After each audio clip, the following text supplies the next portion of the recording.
10 মাস 10 দিন গর্ভে ধরে প্রসব যন্ত্রণা সহ্য করে, 10 মাস 10 দিন গর্ভে ধরে প্রসব যন্ত্রণা সহ্য করে করেছেন যে মা জন্মদান।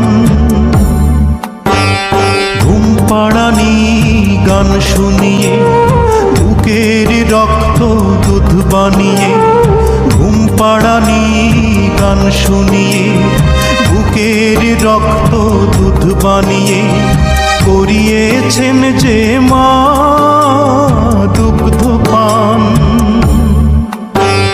যে মা ছিল বাড়ির রানী, সে মা হলো কেন চাকরানী?